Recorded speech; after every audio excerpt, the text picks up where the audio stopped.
Friends, good morning to all of you. Here I am Sonu, and in this video we will talk about a specification. In the previous lecture, we have already discussed about sheets such as abstract sheet, face sheet, and measurement sheet.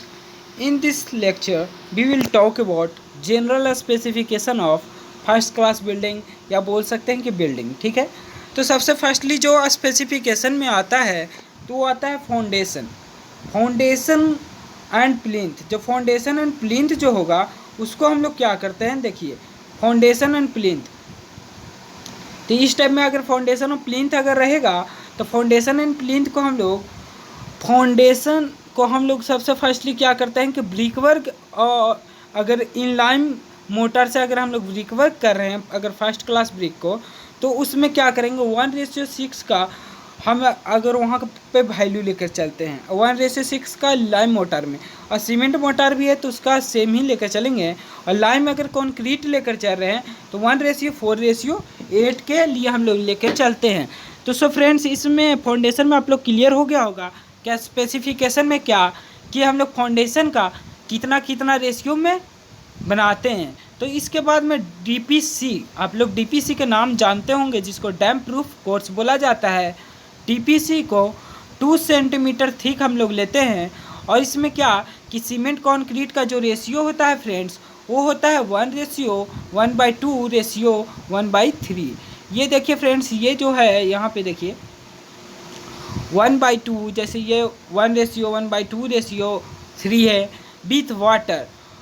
अब देखिए proofing, water proofing material जो कितना होगा उसका, water proofing material एक होता है पुडलो का 5% हम लोग पुडलो लेते हैं वाटर प्रूफिंग मटेरियल।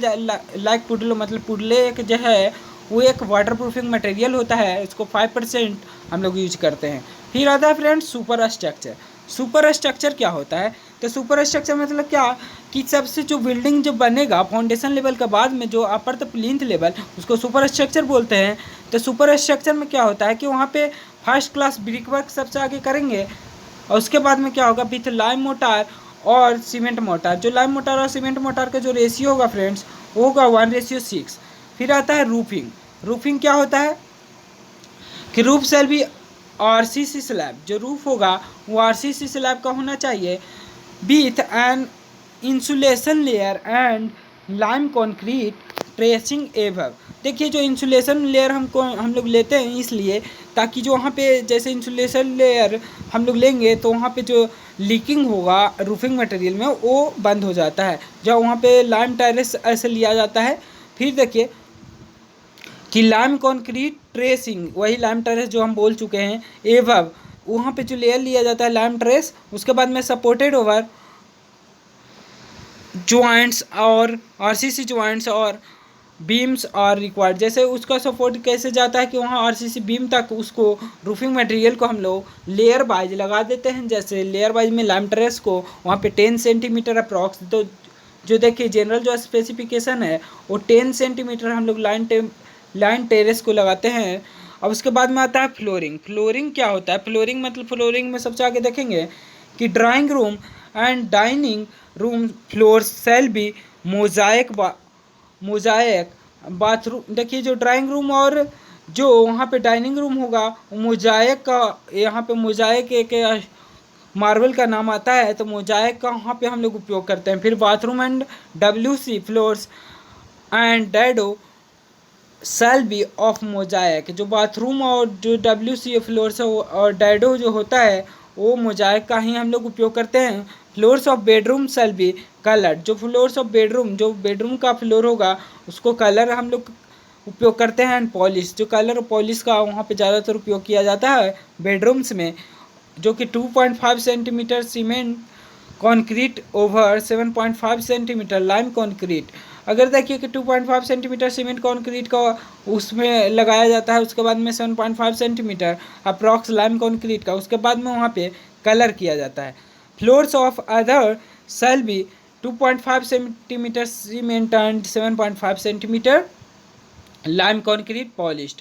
जो अदर भी फ्लोर जो होगा उसमें 2.5 सेंटीमीटर हम लोग सीमेंट कंक्रीट का लेयर चढ़ाते हैं और 7.5 सेंटीमीटर लाइम कंक्रीट का। फिर आता है फ्रेंड्स बात फिनिशिंग का। फिनिशिंग में जैसे हम लोग देखेंगे कि फिनिशिंग में क्या कि inside and outside shall be 13 mm cement plastered and 1:6। जो वहाँ पे इनसाइड और आउटसाइड में जो प्लास्टर होना चाहिए वो 13 mm सीमेंट कंक्रीट का प्लास्टर किया जाना चाहिए और 1:6 में उसका रेशियो होना चाहिए जो मोटार हम लोग तैयार करेंगे उसका। Drawing and dining and bathrooms inside shall be distempered and other inside white washed 3 coats. देखिए जो ड्राइंग और डाइनिंग जो और बाथरूम जो है इसको डिस्टेम्पर्ड मतलब क्या कि अलग रूप में उसको कलर करवाना चाहिए। और उसके बाद में जो अदर जो होगा और भी अदर जो होगा उसमें क्या कि बास 3 कोट्स, जैसे 3 कोट्स का वहाँ पे लेयर हम लोग पेंट का चाहते हैं। Outside shall be colour wash washed 2 coats over 1 coat of white wash. देखिए जैसे जो आउटसाइड में 1 कोट हम लोग वाइट वाश को देते हैं उसके बाद में 2 कोट अदर कलर को देते हैं। तो सो फ्रेंड्स यहाँ पे आप लोग फिनिशिंग को भी समझ गए होंगे। फिर आता है फ्रेंड डोर्स और विंडोज़ के कैसा स्पेसिफिकेशन होता है जिसको हम लोग आगे देख लेते हैं। Frame shall be well season teak, जो फ्रेम होना चाहिए वो वेल सीजन टीक का होना चाहिए। Shutter shall be teak wood 4.5 centimetre thick, जो वहाँ पे शटर का उपयोग करेंगे वो 4.5 सेंटीमीटर थिक होना चाहिए। एंड पैनल ग्लेज और partially panelled and partially glazed are required, जैसे वहाँ पे ग्लेज भी हो सकता है या पार्शियली पैरेलल्ड हो सकता है। तो इस टाइप में हम लोग वहाँ पे डोर्स में उपयोग करते हैं विथ एडिशनल वायर गेज और शटर, जैसे उसमें अदर टाइप का भी हम लोग वहाँ पे शीशा टाइप में भी लगा सकते हैं, ग्लेज करवा सकते हैं वहाँ पे डोर्स और विंडोज़ में। उसके बाद में जो होना चाहिए वायर गेज, वो शटर्स बोलने का मतलब क्या, उसमें अलग अलग टाइप का जो आयरन का हम लोग को पीस लगाते हैं उसका जो ब्यूटीफुलनेस के लिए वो सब भी लगाएंगे। फिर आता है फ्रेंड्स यहाँ पे आता है फिर ब्रिक वर्क हम लोग बोल सकते हैं। ब्रिक वर्क में देखिए सबसे आगे क्या brick work of super structure में इसको हम लोग डिवाइड करते हैं 4 टाइप से मेनली। फर्स्ट को बोलेंगे ब्रिक्स, सेकंड सीमेंट और थर्ड सैंड और फोर्थ को वाटर। जैसे ब्रिक्स में क्या होगा, all the bricks shall be a standard specification and required class and made of good brick earth through 1 tin clamp, जैसे क्लैम्प में बनाया जाना चाहिए ब्रिक को और ब्रिक एक स्टैंडर्ड स्पेसिफिकेशन का होना चाहिए। ब्रिक सेल भी यूनिफॉर्म इन कलर, जैसे मेन बात यहाँ पे सिंपली हम लोग बोल सकते हैं इस टाइम में कि फर्स्ट क्लास ब्रिक का हम लोग उपयोग करेंगे।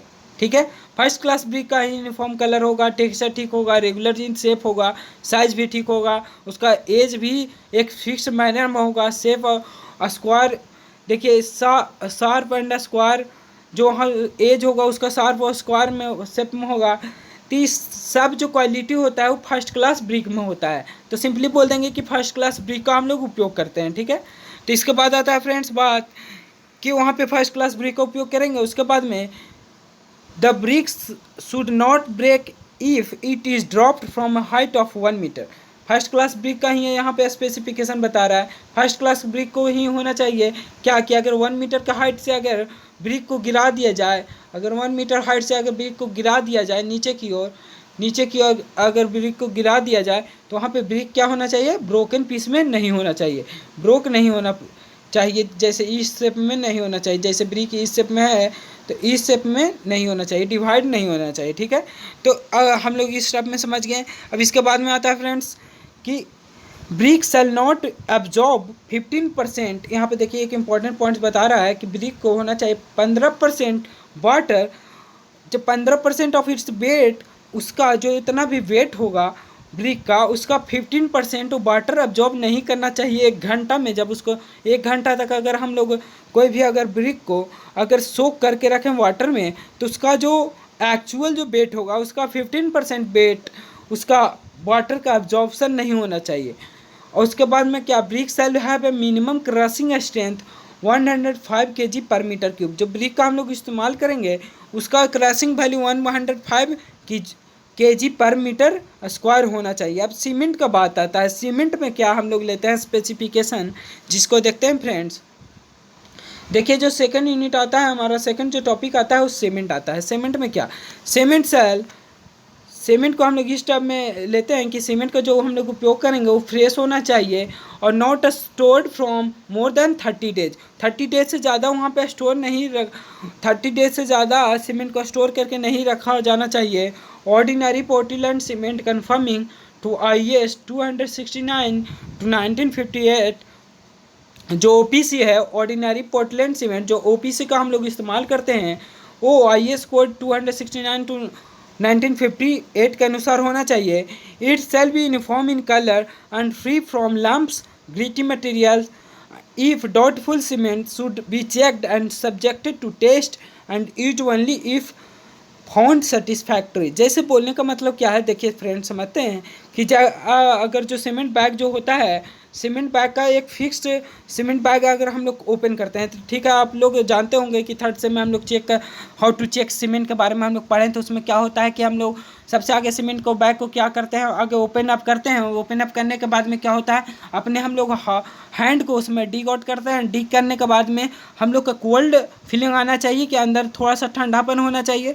फिर अंदर में कुछ हम लोग का जो लम्प्स नहीं होना चाहिए, जैसे कुछ वहाँ पे स्टोन टाइप मटेरियल नहीं होना चाहिए। फिर फ्रेंड्स बात आता है कि अगर हम लोग उसका अगर एक फिक्स क्वांटिटी में उसको हम लोग थंब से अगर रब करें तो रब करने पर वहाँ पे ग्रीटी फीलिंग नहीं होना चाहिए, एकदम स्मूथ होना चाहिए। तो इस टाइप में अगर सीमेंट रहेगा तभी हम उसका उपयोग करेंगे। अगर इस टाइप में सीमेंट नहीं रहेगा तो उसको हम लोग टेस्ट करेंगे, अगर टेस्ट में वो सेटिस्फैक्ट्री हुआ तब हम लोग उसका उपयोग करेंगे। फिर फ्रेंड्स बात आता है वाटर। वाटर क्या होता है, water fit for drinking purpose should be use for construction purpose. देखिए water use for drinking purpose बोलने का मतलब इतना बोलने से अच्छा है सिंपल आप बोलिए क्या, कि जो पोर्टेबल वाटर हो, जो पोर्टेबल वाटर मतलब ही होता है कि ऐसा वाटर जो ड्रिंकिंग हो, ड्रिंकिंग के लिए अलाउएबल हो, तो उस वाटर को हम लोग पोर्टेबल वाटर बोलेंगे। अगर पोर्टेबल वाटर का हम लोग इस्तेमाल करते हैं, जो एक्चुअल वहाँ पे वाटर का जो इस्तेमाल करेंगे मटेरियल्स को तैयार करने में, तो पोर्टेबल वाटर का हम लोग इस्तेमाल करते हैं। सो फ्रेंड्स इसके बाद आता है सैंड। सैंड को क्या, देखिए सैंड मतलब क्या, देखिए यहाँ समझते हैं कि sand shall be medium graded side consisting of hard sharp and angular grains and shall pass through a screen, और स्क्रीन 4.75, और बोल सकते हैं क्या कि 4.75 को वहाँ पे जो हम लोग एक तरह से जो वहाँ पे नेट लगाया जाता है, जो वहाँ पे कंसिस्टेंसी के में हम लोग पढ़ चुके थे कि वहाँ पे नेट में उसको क्रॉस करवाते हैं, उसका जो वहाँ पे चलनी होता है साइव जिसको बोलते हैं, इसका अनदर नेम है साइव, ध्यान रखिएगा। साइव हम लोग बोल सकते हैं, SIEV इसका नाम होता है साइव। इस साइव का जो साइज है फ्रेंड्स 4.75 से क्रॉस हो जाना चाहिए सैंड, उसके बाद ही हम उसका उपयोग करेंगे। तो इस टाइम में आप लोग समझ गए होंगे कि सैंड का हम लोग साइज 4.75 से क्रॉसेबल होना चाहिए। फिर आता है friends it shall be a standard specification clear free from dust and organic materials. जो सैंड हो वो एक फिक्स स्पेसिफिकेशन का हो, स्टैंडर्ड स्पेसिफिकेशन का होना चाहिए, जो क्लियर होना चाहिए फ्रॉम डस्ट, जो उसमें डस्ट मटेरियल नहीं होना चाहिए, ऑर्गेनिक मैटर नहीं होना चाहिए। फिर आता है फ्रेंड्स देखिए सीमेंट प्लास्टर। सीमेंट प्लास्टर का जो हम लोग उपयोग करते हैं फ्रेंड्स 1:6 में उपयोग करते हैं, 1:6 फॉर अ ब्रिक वॉल। जो ब्रिक वॉल में सीमेंट प्लास्टर जो हम लोग देते हैं 1:6 में देते हैं। सो फ्रेंड्स इसमें सीमेंट का आता है, तो सीमेंट में PCC, जो PCC में हम लोग जैसा सीमेंट का लेते हैं 1:6, PCC बोलने से अच्छा आप लोग समझिए कि जो सीमेंट का हम लोग रेशियो लेते हैं 1:6 लेते हैं, ठीक है। सैंड में आगे हम लोग रेशियो की बात करेंगे, सैंड में वाटर जो होगा पोर्टेबल वाटर को लेंगे, और सैंड का अभी यहाँ स्पेसिफिकेशन बताएं कि सैंड में क्या होना चाहिए कि सीव 4.74 से क्रॉस कर जाना चाहिए, क्लियर फ्रॉम डस्ट होना चाहिए, ऑर्गेनिक मटेरियल नहीं होना चाहिए। फिर प्रोपोर्शन आता है, प्रोपोर्शन में देखिए कि cement sand shall be mixed in the proportion of 1 part of cement to the 6 part of sand। वही तो 1:6 यहाँ पे आगे ही बोल दिया गया है। देखिए 1 पार्ट अगर लेते हैं सीमेंट का तो 6 पार्ट हम लोग सैंड का लेंगे। इस टाइप में हम लोग सीमेंट प्लास्टर करते हैं ब्रिक, जो ब्रिक वहाँ पे ब्रिक वॉल बना हुआ होगा उस पर। अब देखिए mixing as per description given PCC में जो बताया गया है तो उसको बारे में हम यहाँ से ही बात कर लेते हैं कि मिक्सिंग जैसे हैंड मिक्सिंग होता है, फिर RMC मशीन होता है। तो इस टाइप में मिक्सिंग हम लोग करते हैं, उसका एक फिक्स्ड मैनर में मिक्सिंग होना चाहिए।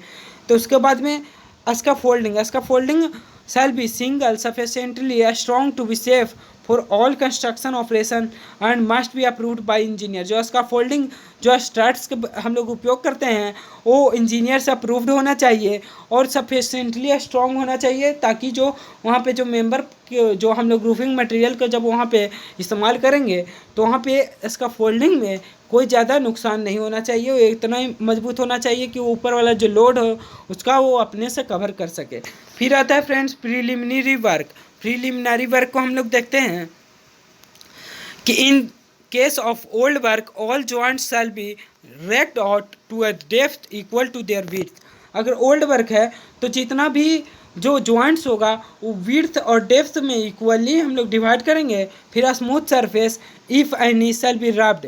अगर स्मूथ सरफेस है तो उसको रफ किया जाता है, ताकि वहाँ पे फिर से जब प्लास्टर किया जाएगा तो देखिएगा प्लास्टर करने से पहले क्या करता है, अगर कोई मैसनरी आप लोग अपने घर बनते समय या किसी भी कंस्ट्रक्शन साइट पे देखते होंगे, जब वो प्लास्टर जो होने से पहले क्या होता है, आगे वाटरिंग करेगा, वाटरिंग करने के बाद वो सरफेस अगर उसको रफ नहीं लगा तो उसको रफ बनाएगा और उसके बाद में प्लास्टर करता है। तो सो फ्रेंड्स यहाँ तक आप लोग समझ गए होंगे। All dirt and dust paints etc shall be removed. जितना भी डर्ट पेंट्स और डस्ट लगा हुआ होगा प्लास्टर करने से पहले वो सबको रिमूव कर दिया जाता है। The surface thus prepared shall be kept wet for, वही बोलेंगे कि वहाँ पे वाटरिंग किया जाता है 6 hours of prior to plastering करने से पहले 6 घंटा तक उसका हम लोग वाटरिंग करते हैं। फिर आता है बात प्लास्टिंग का। प्लास्टिंग में देखिए जो वहाँ पे प्लास्टिंग करेंगे हम लोग 12 mm अप्लाई करेंगे, वहाँ पे 2 और 3 कोट्स में अप्लाई करेंगे। The motor shall be firmly applied on the surface from top downwards and well pressed into the joints. The mortar shall be then rubbed and leveled with a flat wooden rule until a perfectly plain and even surface is achieved। अब देखिए कि जब plastering हम लोग करते हैं तो ध्यान दीजिएगा फ्रेंड्स, यहाँ पे हम लोग ठीक से प्लास्टिंग को बात कर देंगे। प्लास्टिंग में जब से करेंगे प्लास्टिंग तो शुरू में हम लोग क्या करते हैं फ्रेंड्स, देखिए शुरू में जब हम लोग बात करेंगे तो शुरू में हम लोग प्लास्टर ऊपर से करते हैं, ठीक है, ऊपर से धीरे धीरे प्लास्टर करना स्टार्ट किए, फिर नीचे तक आएंगे, फिर उसको क्या करेंगे एक वुडन मटेरियल से उसको रब करेंगे और उसको ठीक से मतलब कि देखिएगा जब प्लास्टर करता है तो वुडन मटेरियल से उसको बार बार ठोकता है। तो ठोकने के कारण क्या है कि उसको एक फिक्स मैनर में फिक्स शेप दे रहा है ताकि वो फिक्स शेप का बन जाए, उसका ठीक से प्लेन कर दे। ठीक है फ्रेंड्स, यहाँ तक आप लोग प्लास्टिंग आप लोग को क्लियर हो गया होगा। इसके बाद में आता है friends the work shall be tested frequently with a straight edge plumber. उसके बाद में जैसे ही प्लास्टर हो जाएगा उसके बाद उसको टेस्ट करेंगे प्लम्बर के सारे कि जो वहाँ पे फिक्स शेप दिया गया है कि नहीं, जो वहाँ पे जो हम लोग जो प्लास्टर किए हैं वो फिक्स्ड मैनर में है कि नहीं, जो प्लेन है वो फिक्स मैनर में है कि नहीं। अगर प्लेन फिक्स मैनर में नहीं है तो उसको फिर से हम लोग वुडन जो वहाँ पे पीस का हम लोग वुडन पीस जो रखते हैं उसके द्वारा फिर से उसको फिट करेंगे। फिर आता है फिनिश क्या होता है, while the plastered surface is fresh a thick coat of cement slurry shall be applied and rubbed smooth. जो फिनिश के लिए हम लोग उपयोग करते हैं जब प्लास्टर हो जाता है, जब फ्रेश प्लास्टर, जब प्लास्टर होने के बाद जैसे 24 आवर्स अप्रॉक्सीमेटली हम लोग लेते हैं, उसके बाद thick coat of cement slurry जो सीमेंट का घोल का वहाँ पे हम लोग छिड़काव करते हैं। उसके बाद में सीमेंट का घोल का छिड़काव करने के बाद उसको स्मूथ कर दिया जाता है। फिर क्यूरिंग मतलब क्या, curing shall be started as soon as plaster has hardened sufficiently not to be damaged when water. The plaster shall be kept wet for at least 10 days. Any defective plaster shall be cut into rectangular shape and placed। देखिए जैसे जो plaster होगा, जैसे ये plaster बना, ठीक है, ये प्लास्टर बना तो इसको हम लोग वाटरिंग करेंगे minimum 10 hours 10 days, minimum 10 days हम लोग वाटरिंग उसको करते हैं। और उसके बाद में क्या कि अगर वहाँ पे कोई डैमेज है, जैसे ये डैमेज है, ठीक है, तो इसको हम लोग रेक्टेंगुलर शेप में आगे रेक्टेंगुलर शेप में इसको डिवाइड करेंगे, आगे उसको रेक्टेंगुलर शेप में कट कर लेंगे। और उसके बाद में क्या होगा कि रेक्टेंगुलर शेप में कट करने के बाद इसमें फिर से प्लास्टर हम लोग करेंगे। ठीक है फ्रेंड्स, यहाँ तक आप लोग समझ गए होंगे। इसके बाद आता है friends measurement shall be taken in accordance to with standard mode of measurement. जो मेजरमेंट हम लोग करेंगे वो स्टैंडर्ड मोड ऑफ मेजरमेंट के रूप में करेंगे। इसमें अनकलर्ड रबल मेसनरी जिसको यूसीआर के नाम से जानेंगे, इसमें देखिए stone, cement, sand and water में इसको डिवाइड करते हैं। अभी देखिए जो अनकलर्ड रबल मशीनरी का जो फोर फाउंडेशन, इसमें स्टोन्स और सीमेंट जो और सैंड और वाटर का जो उपयोग करेंगे, इसका सेम जो है पीछे वाला में जैसे हम लोग बात किए हैं कि जैसे जो स्टोन होगा वो फिक्स्ड मैनर में लगाना चाहिए, फिक्स्ड मैनर में लगाएं इस तरह कि जो स्टोन का हम लोग उपयोग करेंगे उसके बाद में उसके ऊपर मोटार का भी उपयोग करेंगे। ये मोटार में कुछ भी टाइप का ले सकते हैं, लाइम मोटार ले सकते हैं, सीमेंट मोटार ले सकते हैं। अगर सीमेंट जो हम लोग उपयोग कर रहे हैं उसका सीमेंट को 1:6 होना चाहिए और हर एक टेस्ट को जो सीमेंट हो वो सेटिस्फैक्ट्री होना चाहिए। फिर सैंड में सैब नंबर 4.74 से क्रॉस करना चाहिए, कोई डस्ट नहीं होना चाहिए सैंड में। और उसके बाद में सैंड में कोई अदर टाइप का ऑर्गेनिक मटेरियल नहीं होना चाहिए। वाटर मतलब क्या, पोर्टेबल वाटर का इस्तेमाल करते हैं। तो आप लोग यूसीआर आप लोग को क्लियर हो गया होगा। यूसीआर मतलब क्या, uncoursed rubble masonry for foundation colour के लिए हम लोग यूसीआर का उपयोग करते हैं। फिर आता है फ्रेंड्स पीसीसी। पीसीसी में बात करेंगे, पीसीसी का मतलब क्या होता है, प्लेन सीमेंट कंक्रीट, आप लोग जानते ही होंगे। तो जनरल में सबसे फर्स्ट में जो जनरल होता है, ordinary Portland cement shall be used. OPC का सबसे हम लोग आगे ओपीसी का उपयोग करते हैं। उसके बाद में क्या कि आईएस को 269 टू 1958 के अनुसार सीमेंट का उपयोग करेंगे। Cement remaining in a store for more than 60 days from the date of receipt from the factory shall be subjected to test and used only if found satisfactory। अगर देखिए कि cement का हम लोग पहले ही सीमेंट को खरीद चुके हैं मार्केट से, तो जो मार्केट में जो रिसिप्ट जो भी डेट पे हम लोग सीमेंट का वहाँ पे खरीदे हैं, तो अगर 60 days के बाद हम लोग अगर उसको उपयोग करने जा रहे हैं तो उस टाइप में हम लोग सीमेंट का आगे टेस्ट करेंगे। अगर टेस्ट में वो सेटिस्फैक्ट्री रहा उसके बाद ही हम लोग सीमेंट का उपयोग करेंगे। फिर आता है friends coarse aggregate. Coarse aggregate क्या होता है देखते हैं।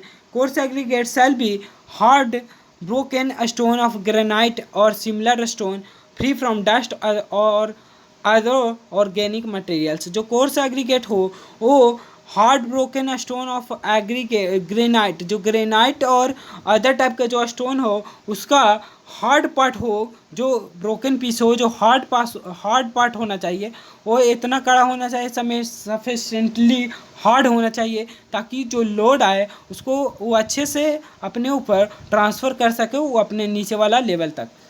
The stone blast shall be of 40 mm size. जो स्टोन ब्लास्ट का हम लोग उपयोग करेंगे 40 mm साइज का होना चाहिए। Well graded so that the voids not exceed 40%। जो स्टोन्स का हम लोग उपयोग करेंगे वो वेल ग्रेडेड होना चाहिए ताकि जो 42% से ज़्यादा नहीं होना चाहिए उसमें voids. Fine aggregate shall B of coarse sand. जो फाइन एग्रीगेट हो वो कोर्स सैंड का हम लोग उपयोग करेंगे, consisting of hard sharp and angular grains. जो वहाँ पे जो सैंड का उपयोग करेंगे वो हार्ड होना चाहिए, शार्प होना चाहिए, एंगुलर ग्रेन्स, जैसे एंगुलर टाइप में हो ग्रेन्स जो हो, जो सैंड हो उसका एंगुलर पार्ट्स होना चाहिए। Shall pass through 4.7 mm square mesh बोल सकते हैं या साइब बोल सकते हैं, कुछ भी बोलिए, इसके द्वारा वो क्रॉस कर जाना चाहिए। Sand shall be of a standard specification, clean and free from dust and organic material. आगे से ही हम लोग बात करते आ रहे हैं कि जो सैंड हो ऑर्गेनिक मटेरियल या डट से फ्री रहना चाहिए, उसमें डट और ऑर्गेनिक मटेरियल नहीं पाना चाहिए। वाटर जो हो वो अल्कलाइन नहीं होना चाहिए, मतलब पोर्टेबल वाटर होना चाहिए। ओनली पोर्टेबल वाटर देखिए बोल चुका है शैल बी यूज्ड, उसमें कोई एसिडिक मैटर नहीं होना चाहिए। फिर प्रपोर्शन के बाद जब आएगा तो the proportion of concrete shall 1:4:8। जैसे 1:4:8 बोलने का मतलब क्या, सीमेंट जो होगा 1 पार्ट होगा, सैंड 4 पार्ट होगा और जो ब्लास्ट का उपयोग करेंगे वो 8 पार्ट होगा। By volume unless otherwise specified 1:4:8 ही हम लोग लेकर चलेंगे जब तक कि इंजीनियर जो हो अलग रेशियो ना बता दे, अलग मिक्स रेशियो नहीं बताए। Stone aggregate and sand shall be measured by box. One bag of cement should be considered 1/30 cubic meter size। जो 1 बैग ऑफ सीमेंट जो हो 1/30 क्यूबिक मीटर ऑफ के साइज के अनुसार हम लोग लेकर चलेंगे। साइज ऑफ मेजर बॉक्स, जो मेजरिंग बॉक्स हम लोग इस्तेमाल करेंगे, जो यहाँ पे देखिए स्टोन एग्रीगेट का मेजरिंग बॉक्स के अनुसार हम लोग मेजर करते हैं। तो मेजरिंग बॉक्स का जो साइज होता है friends 30 centimetre into 30 centimetre into 38 centimetre, और अदर भी साइज होता है 35 centimetre into 35 centimetre into 28 centimetre equivalent to content of 1 bag of cement. ये 1 बैग ऑफ सीमेंट का इक्विवेलेंट होता है।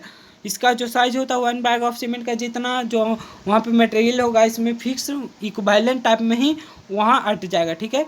All material shall be dry, जितना भी मटेरियल हो ड्राई होना चाहिए। If damp sand is used, compensation shall be made by adding additional sand to the extra extent required for the building of damp sand। अगर डैम्प sand वहाँ पे है तो वहाँ पे हम लोग अदर टाइप में कॉम्पनसेशन के रूप में अदर सैंड का उपयोग करेंगे, जो क्या करेगा बिल्डिंग को डैम्प सैंड से बचाएगा, उसको एक्सटेंट से वहाँ पे अदर जो सैंड का उपयोग करेंगे वो बचाएगा। फिर mixing shall be of machine mixing, जैसे आरएमसी मशीन का। और उसके बाद में for a small work hard mixing by batches में बी अलाउड, जो अगर स्मॉल वर्क है, अगर छोटा कंस्ट्रक्शन में हैंड मिक्सिंग भी कर सकते हैं या बाय बैचेज के द्वारा भी उसको अलाउ कर सकते हैं। फिर आता है फ्रेंड 6 में मशीन मिक्सिंग। मशीन मिक्सिंग मतलब क्या कि major quantity of dry coarse aggregates should be first placed in the hopper. जो वहाँ पे आरएमसी होता है उसमें एक होपर लगा हुआ था जिसमें हम लोग मटेरियल को डालते हैं। This shall be followed by the major quantity of fine aggregate then cement। The dry material should be mixed for at least 4 tons of the drum, after which correct quantity of water is added gradually while the drum is in motion। देखिए जो हाँ RMC machine होता होगा, RMC machine को RMC मतलब full form भी अगर आप लोग नहीं जानते हैं तो रेडी मिक्स कंक्रीट मशीन होता है। रेडी मिक्स कंक्रीट उसको ही आरएमसी मशीन हम लोग बोलते हैं। आरएमसी मशीन या जो स्मॉल टाइप में भी जो मशीन आता है उसमें क्या लगा हुआ होता है, एक ड्रम टाइप लगा हुआ होता है। ये ड्रम टाइप क्या होता है, हमेशा मोशन करते हुए रहेगा। तो जो हम लोग ड्राई जो लेंगे सबसे आगे, जो ड्राई पार्ट जब लेंगे तो ड्राई पार्ट को आगे मोशन 4 to 3 टाइम्स हम लोग मोशन उसको करवा देंगे। उसके बाद में ड्यूरिंग मोशन ही हम लोग फिक्स क्वांटिटी ऑफ वाटर का उपयोग करेंगे। मोशन में जब रहेगा ड्रम उसी समय हम लोग वाटर का डालेंगे एक फिक्स्ड मैनर में, एक फिक्स क्वांटिटी में। इसके बाद आता है फ्रेंड्स बात कि the material shall be mixed for a period of not less than 2 minutes. 2 minutes he approx उसको मिक्स किया जाता है, 2 मिनट से कम नहीं, ठीक है। And until uniform colour and consistency are obtained. जब तक हम लोग उसका मिक्स करते हैं जब तक उसका क्या यूनिफॉर्म कलर और कंसिस्टेंसी हम लोग को मिल ना जाए। The time shall be counted from the moment all the materials have been put into the drum. जैसे ही पूरा मटेरियल्स ड्रम में डाल दिया जाएगा उसके बाद ही हम लोग टाइम को वहाँ पे लेते हैं कि सबसे फर्स्टली आगे क्या करते हैं कि सीमेंट को 2 to 3 टाइम्स डालते हैं, तो उस टाइम से हम लोग टाइम को नहीं रिलेट करेंगे जब तक कि पूरा मटेरियल्स ड्रम में नहीं डाला जाए, उसके बाद ही हम लोग टाइम को वहाँ पे रिलेट करेंगे। फिर आता है हैंड मिक्सिंग। हैंड मिक्सिंग में देखिए friends, mixing shall be carried out on a smooth water light platform of suitable size. The platform shall be so arranged that mixing water shall not flow out। देखिए जो mixing water जो होना चाहिए वो बाहर नहीं निकलना चाहिए। जैसे मिक्सिंग जैसे हम लोग करते हैं, हैंड मिक्सिंग जब करेंगे तो देखिएगा फ्रेंड्स, हैंड मिक्सिंग जब करते हैं तो सीमेंट को इस टाइप में उसको बिछा देते हैं। ये एक सरफेस होता है, सरफेस पे सीमेंट को बिछा देते हैं। उसके बाद में क्या, यहाँ पे वाटर को हम लोग डालते हैं। वाटर के डालने के बाद में यहाँ पे अदर टाइप का जो इक्विपमेंट्स के द्वारा इसको मिक्स किया जाता है। मिक्स करने के दौरान जो वाटर हो ये सरफेस के बाद में नीचे नहीं जाना चाहिए, इसी सरफेस पे रहना चाहिए। तो इस टाइप में हम लोग वाटर का उपयोग करते हैं, जो यहाँ पे हैंड मिक्सिंग का उपयोग करते हैं। Mix shall be turn 3 times in the dry condition, 3 times after adding water. देखिए 3 टाइम्स हम लोग जब ड्राई कंडीशन में जैसे सीमेंट और जैसे सीमेंट और सैंड को उपयोग करेंगे तो इसको 3 टाइम आगे ही मिक्स कर लेंगे। उसके बाद जब वाटर डालेंगे उसके बाद 3 टाइम्स मिक्स करेंगे।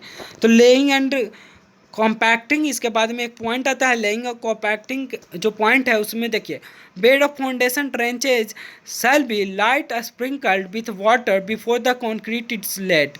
जो लेड करेंगे, जो क्रीट को हम लोग वहाँ पे बिछाएंगे, जैसे बोलेंगे अगर कोई सरफेस को तैयार कर रहे हैं तो वहाँ पे जब कंक्रीट को हम लोग ले करेंगे तो कंक्रीट ले करने से पहले क्या होगा, वहाँ पे वाटर का स्प्रिंकल किया जाना चाहिए। Concrete should be laid slowly and gently in layers not more than 20 centimetre through consolidated to 15 centimetre with 6 kg of iron rammer. अगर जो वहाँ पर रूफ हम लोग बना रहे हैं तो 6 kg ऑफ अगर आयरन रैमर है तो उसमें 15 सेंटीमीटर अप्रॉक्सली लेते हैं कंक्रीट का जो वहाँ पे थिकनेस। उसके बाद में 15 सेंटीमीटर को आगे फिक्स किए हैं, फिर 15 सेंटीमीटर को फिक्स करेंगे। इस स्टेप में लेयर बाय लेयर हम लोग कंक्रीट का ले करते हैं, उस कंक्रीट को बिछाते हैं या कंक्रीट को वहाँ पे ठीक से सेट करते हैं। ठीक है। During concentration of concrete should be kept free from earth. Concentration के समय अर्थ के कांटेक्ट से उसको थोड़ा सा ऊपर रखा जाता है ताकि जो वहाँ पे जो ड्यूरिंग द कॉन्सेंट्रेशन वहाँ पे जो वाटर और जो अदर टाइप का जो मटेरियल हो उसका फिक्स्ड वहाँ पे स्ट्रॉन्ग आ सके, उसमें फिक्स मैदन में वो जल्दी ड्राई हो सके। इसके लिए dirt lips and other foreign material से उसको दूर रखते हैं। The concentration should be checked by water test. जो कॉन्सेंट्रेशन होता है वाटर टेस्ट के द्वारा by digging a hole about 7.5 centimetre and 7.5 centimetre deep in concrete and filling bar with water. देखिए जो चेक किया जाता है, अगर ये कॉन्क्रीट है तो इसमें हम लोग होल करेंगे जिसको यहाँ पे डाया जो होगा वो 7.5 सेंटीमीटर होना चाहिए। ठीक है। उसको होल करने के बाद में उसको वाटर को फिल आउट उसमें फिल करेंगे। जब वाटर फिल करेंगे तो 1.25 सेंटीमीटर इन 15 मिनट्स। देखिए 1.25 सेंटीमीटर से ज़्यादा जो वाटर लेवल होना चाहिए वो नहीं कमना चाहिए, वो नहीं सिंक होना चाहिए। मिनिमम 1.25 सेंटीमीटर 15 मिनट में होना चाहिए। If concrete has been build concentrated, अगर ठीक से कॉन्सेंट्रेटेड हो तो 1.25 सेंटीमीटर ही होगा। ठीक है फ्रेंड्स, इस वीडियो में यहाँ तक ही। सो फ्रेंड्स, हम लोग यहाँ पर तक आप लोग स्पेसिफिकेशन को देख चुके हैं। तो देखिए सिलेबस में हम लोग का आप सिलेबस कंप्लीट हो चुका है। तो इसमें एक चेकलिस्ट बचा हुआ है, सिर्फ इसको हम लास्ट में करवाएंगे। चेकलिस्ट को अगले चैप्टर से ये रिलेटेड है तो इसको अगले जो हम लोग कोई भी लेसन आएगा उसमें इसको कवर कर लेंगे। सो फ्रेंड्स, इस जो पूरा जो सिलेबस था इसमें हम लोग पढ़ चुके हैं। देखिए स्पेसिफिकेशन के बारे में पढ़ लिए, कंटेंट्स के बारे में पिछले वीडियो में पढ़ चुके थे। सो फ्रेंड्स, इस वीडियो का यहाँ तक ही एंड करते हैं। अगर नोट चाहिए तो डिस्क्रिप्शन में लिंक दिया हुआ रहेगा, वहाँ से नोट डाउनलोड कर सकते हैं। Thank you friends, all friends, supporters and all the friends, thank you all. So इस वीडियो के यहाँ तक ही हम लोग एंड करेंगे। अगर चैनल पे आप नए हैं तो लाइक शेयर एंड सब्सक्राइब कीजिए डिप्लोमा विद सोनू को। Thank you all.